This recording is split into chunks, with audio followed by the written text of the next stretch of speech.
सांसद जी इधर इधर सामने सामने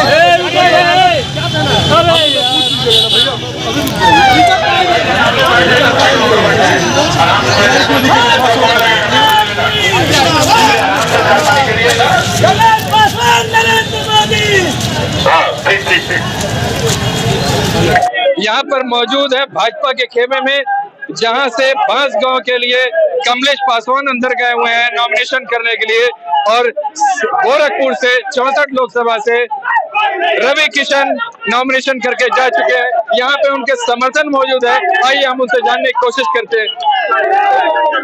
भाजपा चुनाव लड़ रही है, यहाँ से किन मुद्दों पे चुनाव लड़ रही है भाजपा? विकास के मुद्दे पे चुनाव लड़ रही है। देश के अंदर गांव में बैठे हुए गरीब के लिए राशन पहुंचाने का काम, अपनी माँ बेटियों को इज्जत कर देने का काम, जिनके सर पे छत नहीं था उनको छत देने का काम, गांव में नल से जल सबके घर योजना के माध्यम से जल पहुंचाने का काम, सड़कों का जाल, 4 लेन, आपका कारखाना 29 4 लेन में तब्दील करने का काम किया। विकास के आधार पर पूरे देश के अंदर जो माननीय नरेंद्र मोदी जी का 400 पार का नारा है, वो आज गोरखपुर के अंदर आदरणीय कमलेश पासवान के नामांकन कार्यक्रम में उमड़ा हुआ जन सैलाब ये साबित करता है। पूरे देश के अंदर 400 पार के नारा जो चरितार्थ होने जा रहा है माननीय नरेंद्र मोदी जी के। अगर हम बांसगांव संत कबीर नगर की बात करें तो यहाँ पर देखने में आया है कि भाजपा के प्रत्याशियों को विरोध हो रहा है। उनका ये कहना है कि 5 साल में ये प्रत्याशी आए नहीं है, अब चुनाव का वक्त है तो वो यहाँ पर आए हुए हैं। इसको आप कैसे देखते हैं? मैं आज के माध्यम से कहना चाहता हूँ कि जो हमारे सामने बांसगांव विरोधी भी लड़ रहे हैं, उनसे मैं पूछना चाहता हूँ तो बांसगांव विधानसभा की रहनुमाई उन्होंने भी किया था।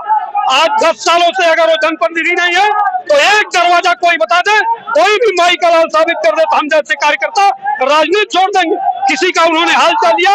कमलेश पासवान और भारतीय जनता पार्टी की ऐसी योजना है। सवाल सीटिंग एमपी का है। कमलेश पासवान सिटिंग एमपी है, वो मौजूदा एमपी है और वो अपने क्षेत्र में नहीं गए, ये आरोप है जनता का। यह समाजवादी पार्टियों का कुचक्र है।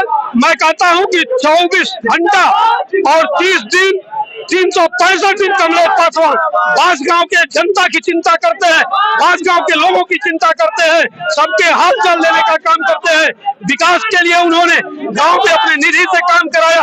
बांसगांव की सड़क चौड़ीकरण में बोला, बांसगांव खौड़ीराम की सड़क चौड़ीकरण में 400 पार होता हुआ नजर आ रहा है। पूरा बहुत ही विश्वास के साथ कह सकता हूं, जो मोदी जी ने गांव में बैठे हुए गरीब को इज्जत कर देने का काम किया, गरीब के सर पे छत देने का काम किया, किसान को सम्मान निधि देने का काम। अगर बीजेपी की बात यहाँ पर माना जाए तो भारतीय जनता पार्टी की बात करें तो इस बार 400 पार होता हुआ नजर आ रहा है। मैं मोहम्मद यूसुफ, गोरखपुर से इंडिया।